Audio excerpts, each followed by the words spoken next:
Welcome to Season 3 of Sunday Conversations. Thank you for your continued support. Get ready as we embark on this year's journey of great content. Sit back, enjoy, and delight yourself with these conversations. What's up, everybody? It's your boy Isaac Davis here for another episode of Sunday Conversations. Remember last week when I said that this week that Sunday Conversation would be on location?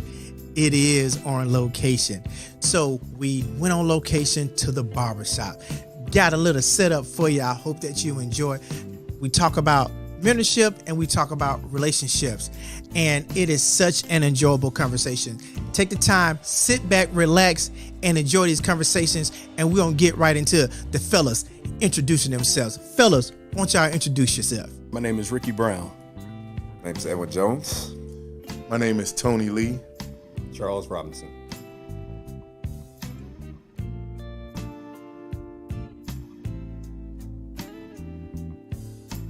I'll kick it off. I think that the thing about the barbershop conversation is, realistically, the barbershop is the one place that guys, because we're talking about guys, like you said, guys can go and just be transparent and honest. It's the place where guys can go and just be guys. It doesn't have to have a locker room feel. It's just a place. It's like a country club for men, when you think about the barbershop. So when you have somewhere where you can go and really be yourself and be transparent and be, say the things that you can't say elsewhere, it's easier to really get something out of it when you have that kind of thing there. I think that's why it's so beneficial. That's why you get so much out of the conversation that you get in the barbershop. I would agree. I think the barbershop, man, especially for black men, in the black barbershop, you mentioned it earlier, the history and the impact and the nature of how the black barbershop came to be. To me, it has always been naturally a safe space for black men to just be. We joked about it often, man. Different environments you got to be in, man. Sometimes you got a code switch when you're in the workplace, your kid's school, church, whatever it may be. But in the barbershop, it's just a place where you can be yourself. I heard some pretty outlandish takes, in the barbershop. But it's a space where you can be yourself, speak your mind, say what you got to say. And you have brothers all around you that if you need some correction, you'll get it. If you need some guidance and some direction, you'll get it. You need some prayer, you need some advice, you'll get it. But it is definitely a gathering place for black men to be safe and being able to share time together, just to have dialogue, discussion about a variety of topics. A practical sense, when you are a young man or boy coming into a barbershop, you see how other men interact with each other, and you learn practical skills like walking in and speaking, right? Yep. Speak to everybody who's in here. Yep. Sitting down. All right, who's up next? Speaking to the barber. Who's who? So you get a chance as a young man to learn how to socialize with other men, to see how men interact with each other, and to kind of come outside of yourself and just kind of grow into who you are. Definitely, I think obviously you come to the barbershop, number one, to get a good cut, and so nobody wants to leave the barbershop with a bad cut. That just is a bad experience. Crime. It's a crime. Travesty. Travesty. You want to make sure that you walk out feeling good. That you walk in one way, you want to walk out feeling a different way. But I think, in addition to that, good barbershops don't just provide these good cuts, but I think they also provide these good connections where you can kind of build relationships with people, and barbers get to see families literally get raised in the barbershop, and kids growing from being infants to ultimately being young adults or adults, and so you kind of see like this generational impact and this generational connection. So yeah, it's significant, I think, on so many levels, just from a social standpoint, but then also like relational standpoint, spiritual standpoint. So many things I think that happen in the shop.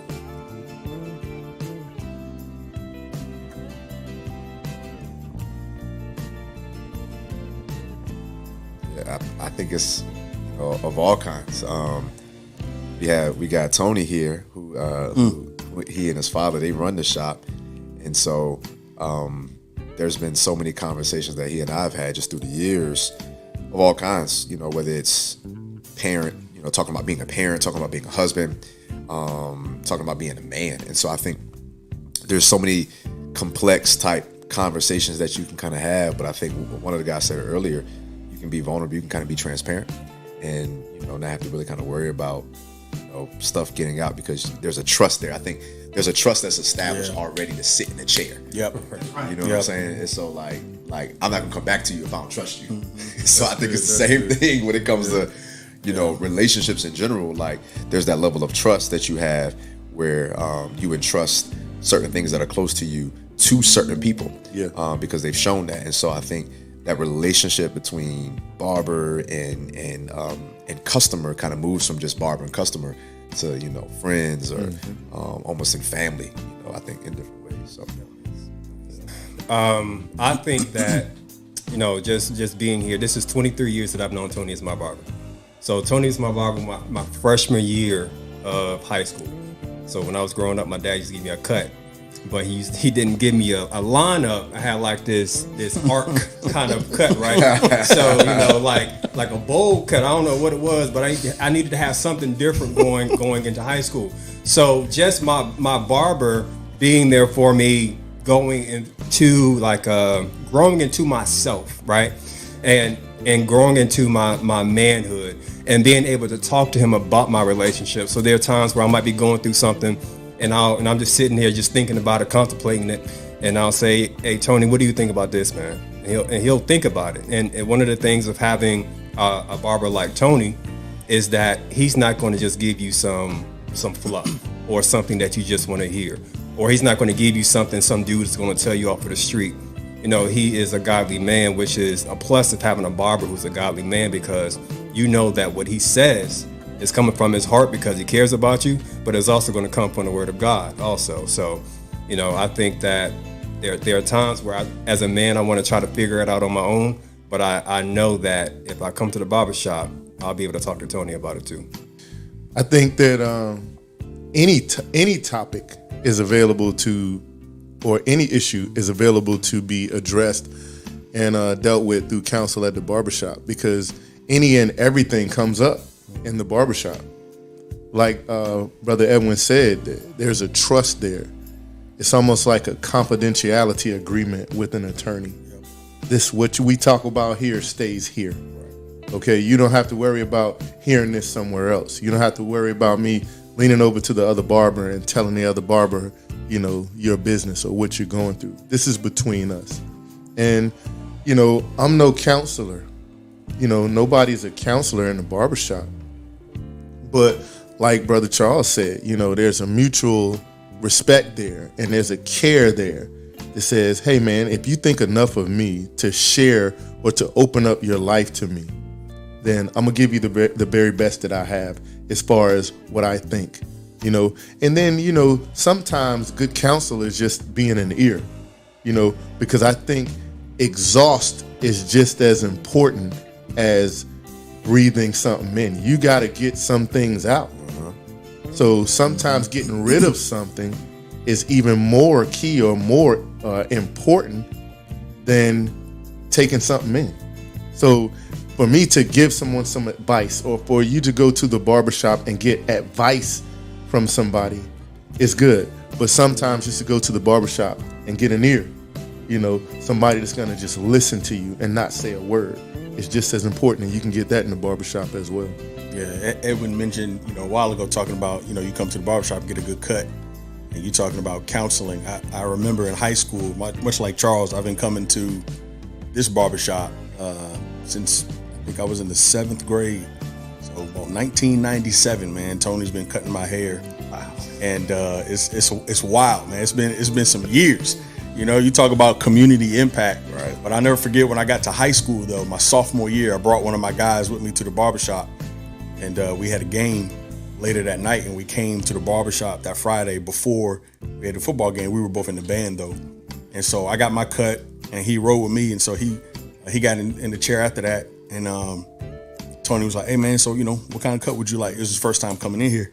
He was like, yeah, bro, if you can just round it out in the front, like just round it and then like fade out the back. And it caught me off guard because Tony's response was absolutely not. Like that was his first response. He's like, I'm not cutting your hair that way. Not doing that, bro. I tell you what, you just sit back and relax and let me hook you up. And so you talk about counseling, relationship, man. Like my barber had to steer this brother in the right direction to let him know, hey fam, I'm not letting you walk out of here with a rounded hairline in the front. We're not talking about the back. I need to make sure this is trying to set the stage for y'all. That's the joint Charles. He wanted to round that joint out in the front. No line up, no edge, no corners, nothing like that. I want it completely round in the front. And Tone was like, yeah, no, absolutely not. And then after that, though, I remember, man, he took this dude by his shoulders and was like, look, man, this is the type of cut you want to get. This is what you want to ask for. And so we laughed about it to begin with, but he took the time to teach this dude, hey, this is what you want to ask for. Showed him on the chart. This is the number of the type of cut that you got today. This is the style you got. This is how you want to present yourself, man. And so, I've always looked at the barbershop and my barber as someone that wears many hats. Like you said, he's not a licensed counselor, but he serves as a counselor, right? He may not be a pastor, but he's a godly man. And so we need to rightly divide the word. We can do that too. If we want to talk sports, he's more of a Skip Bayless, less of a, Stephen A. Smith. And so we're trying to get him on the straight and narrow. He has some outlandish takes every now and then. He's got some outlandish takes every now and then, but I wouldn't expect more from a Dolphins fan. But but he wears multiple hats, man. It's like you talk about community impact. Right. That's really what the barbershop and that type of relationship you get to have with your barber.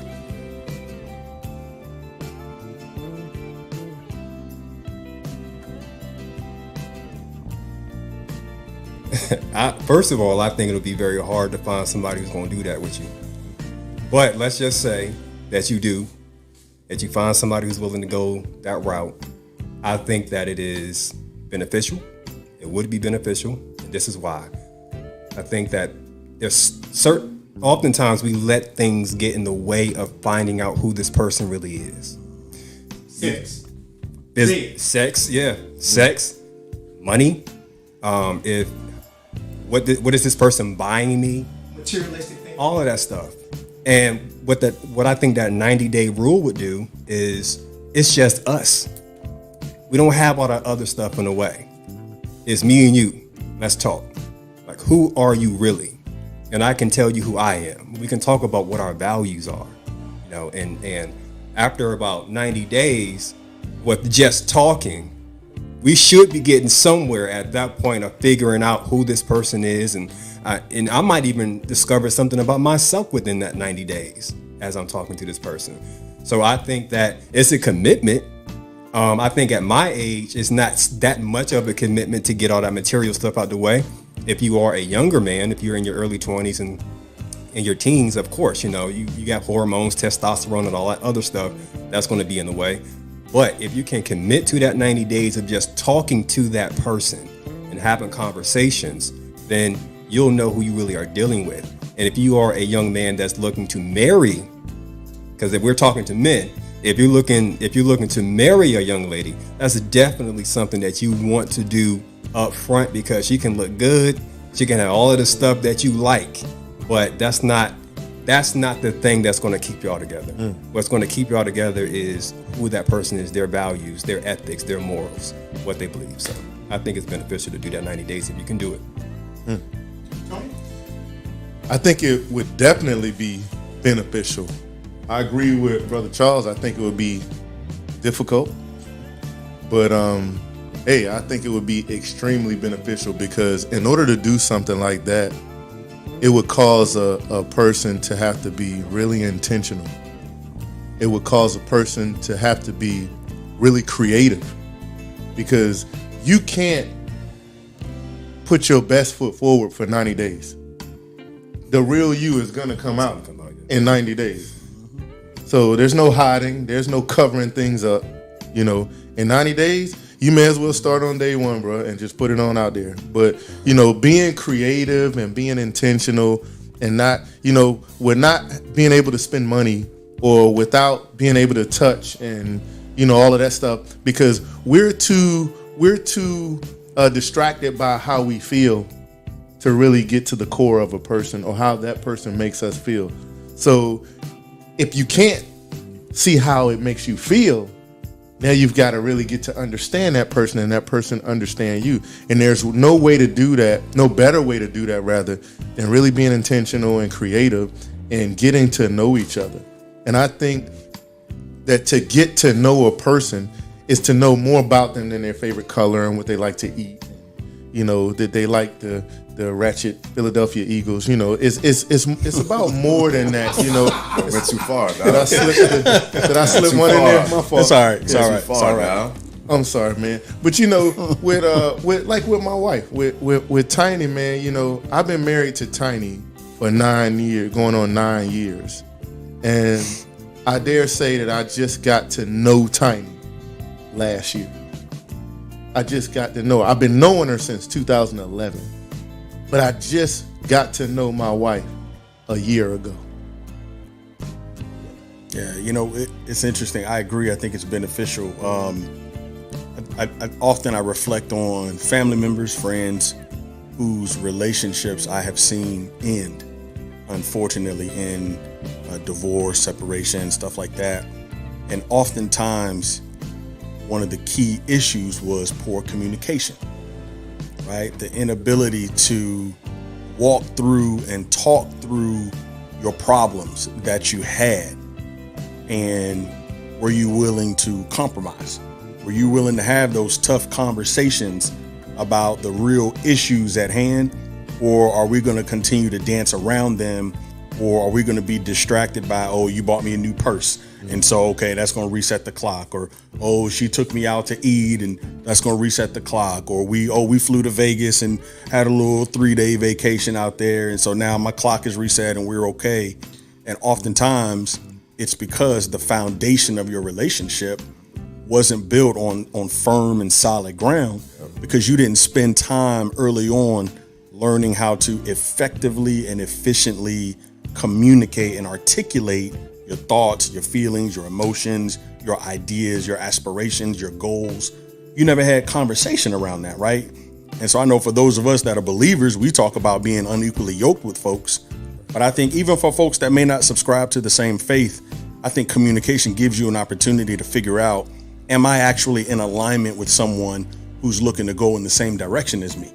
And this 90-day rule, right, if we enacted that, it gives you an opportunity for you to truly figure out. Because like Tone said, you can't fake the funk for 90 straight days. 3 months is a long time to just pretend to be somebody. You know what I mean? And so that's really going to be an opportunity for you to dig deep.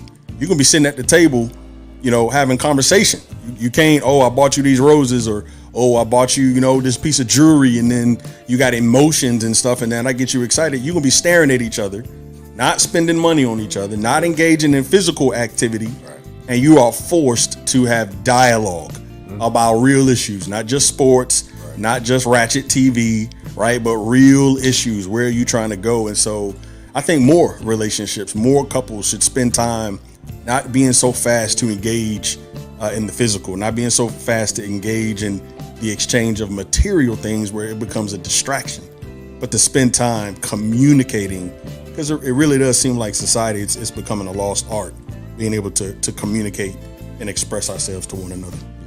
Yeah, absolutely. I think it's, you know, something like a 90-day, it's almost like a 90-day evaluation period. Mm-hmm. I think in many ways where you get to really see the essence of a person beyond just kind of the surface. I think a lot of times relationships are built on surface as opposed to something on substance.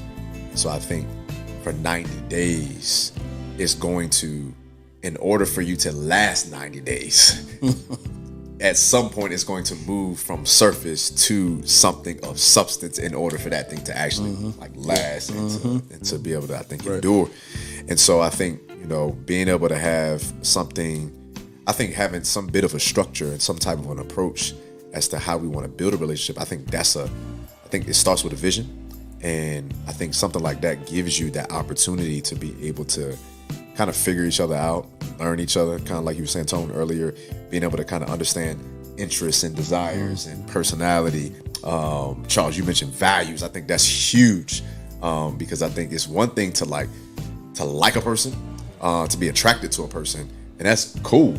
But at the end of the day, it's like, man, what are my values? Right. You know what I mean? Yeah. Because we can share some, and that's what I talk about, like the substance aspect of things. Because on the surface, we might have a lot of common ground. We might like the same restaurant. We might like the same stores. You might like the same movie. You know, you like Marvel. I like Marvel. You like the Eagles. I like the Eagles. You know, all that type of stuff. But when it comes to like substance, though, like how we want to raise kids, you know what I mean? Like, where do you see yourself 5 years from now? What do you want to do with your career? Most importantly for me is like, what's your perspective on God? Like, how's your relationship with God? You know what I mean? And so I think like we have to go beyond surface to substance. And so something like that 90-day challenge, that evaluation time, I think that kind of gives you the opportunity to be able to see what a person is, see who they are.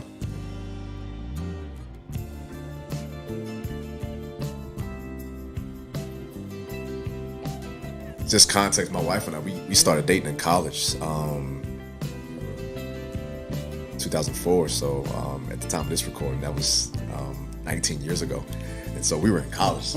So we really didn't have any money. So honestly, like we had to be creative at how to, you know, like learning each other and kind of figure each other out. And so, so I think the one thing, some of the relationship wisdom, I guess, that I try to pass on to people, that my wife and I think that we were able to kind of stumble upon or just get was we built friendship for a whole year before we even started dating. So like we were getting to know each other. We're freshmen going into sophomore year of college, and so we were having long conversations on the phone where, you know, one person falls asleep, other person breathing on the phone, you know, all that type of stuff. 2004, so we were doing AOL Instant Messenger before, you know, all that type of stuff. And so we really just built friendship, you know, for the course of a whole year before we even actually, quote unquote, started dating. And so I think that kind of gave us like a foundation. Like we actually liked hanging out with each other and had similar values. And so when we started dating, it almost kind of just rolled over into it. Not to say that it was perfect, but we kind of had a foundation, and then carrying that over into marriage. Now it just kind of grew all the more. Yeah, everything like that. So yeah, it's funny you talked about values, and it's funny we're having this conversation because my wife and I actually were in this kind of situation when we first started dating. 90 days, we didn't really spend a whole lot of money, no physical, you know, engagement, nothing like that for like over 3 months when we first started dating. And it was interesting because during that period, we started to discover more about each other that were like intangible things. Right? You know what I mean? For those of y'all that don't know, like some of my personal story and whatnot, but like my mother was very ill for a period of her life before she passed. And I always told myself, I was like, I want to find a partner that can be able to love and care on my mother at the same level that I would. Like to have a similar level of sensitivity and respect and understanding how important she is to me. Now, of course, when I get married, my wife is number one. My mother even reaffirmed that, hey, I'm not number one in your life. Your wife is your number one. But my wife today, when we were dating and she recognized how attentive and sensitive I was to my mother and caring for her, she would go above and beyond to be, or to match, like, right? We talk about keep that same energy, like to match that energy and that attentive nature to my mother. And I think, you know, those are intangible type of traits, man, that you can't find in so many people. You know, I remember dating a girl in college and she told me straight up, like, yo, don't even call me no more unless you're taking me out somewhere expensive. And like, this is what I want, this and this. And then like she had a laundry list and I was like, all right, bet. Let me go ahead and delete contact and block, and we're gonna move on. There's no need in me even holding on to this number because I'm not calling you no more. It's all good. But I think that 90-day foundation, man, you know, Ed was talking about values. Like that's the kind of stuff where you can really take that time to figure out, what is this person all about? Now, of course, you're not going to be able to chart 25 years from now, right? You think about that period we were dating, like I didn't know where my career was going to take me. She ain't know what she wanted to do. We was trying to figure that piece out. But you can understand what the foundation is going to be. Family is crucial, right? We stick together. We know that we both love Christ. Right, that's going to be crucial. That's that guiding light for our relationship. We both know we want something beyond just a physical attraction and interaction. So it's got to be something more than that. And so as you continue to check these boxes, and you start to realize, hey, I think I got something special here. Let me continue to explore and see what this is about. But I don't think you can figure that out without that 90-day window.